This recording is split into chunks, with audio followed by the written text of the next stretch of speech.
IPL শুরু হতে এখনো অনেক দিন বাকি, কিন্তু তার মধ্যে তরজা শুরু হলো রাজস্থান রয়্যালস শিবিরে। দলের দীর্ঘদিনের সদস্য সঞ্জু স্যামসন এবার প্রকাশ্যেই জানিয়ে দিলেন তিনি রাজস্থান শিবির ছাড়তে চান, কারণ দলের ম্যানেজমেন্টের সঙ্গে তার বনিবনা হচ্ছে না। যদিও বুধবারই রাজস্থান রয়্যালস জানিয়েছিল সঞ্জুকে ছাড়া হবে না। 2012 সাল থেকে আইপিএল খেলছেন সঞ্জু।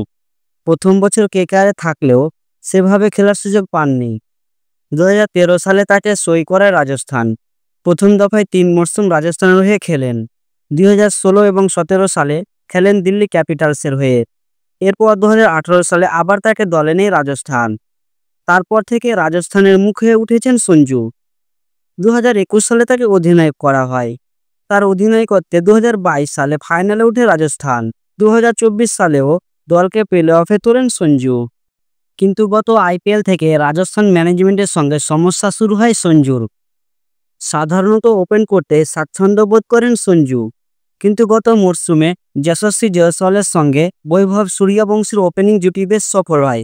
বাধ্য হয়ে ব্যাটিং অর্ডার পাল্টাতে হয় সঞ্জুকে। এমনকি টুর্নামেন্ট চলাকালীন কোচ রাহুল দ্রাবিড়ের সঙ্গেও মতানৈক্যের খবরও পাওয়া গিয়েছে। সব মিলিয়ে সঞ্জু চাইছে না রাজস্থানে আর থাকতে। এহেন পরিস্থিতিতে রাজস্থানের এক কর্তা জানিয়েছেন সঞ্জু সহ অন্য কোনো ক্রিকেটারকেও এই মুহূর্তে সরাসরি বিক্রি করা হবে না। সঞ্জুকে দলের গুরুত্বপূর্ণ সদস্য হিসাবেই দেখা হয়, ওই দলের ক্যাপ্টেন। কিন্তু এই বার্তা প্রকাশ্য আসার পরের দিনই খবর ছড়ায় সরকারিভাবে রাজস্থান ছাড়ার আবেদন জানিয়ে ফেলেছেন সঞ্জু। নিলাম হোক বা ট্রেড, যে কোনোভাবে রাজস্থান ছাড়তে চান তিনি।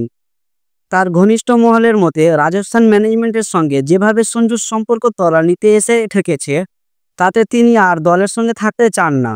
দ্বিপক্ষের এই দড়ি টানাটানি শেষ পর্যন্ত কতদূর যায়, নজর ক্রিকেট মহলের।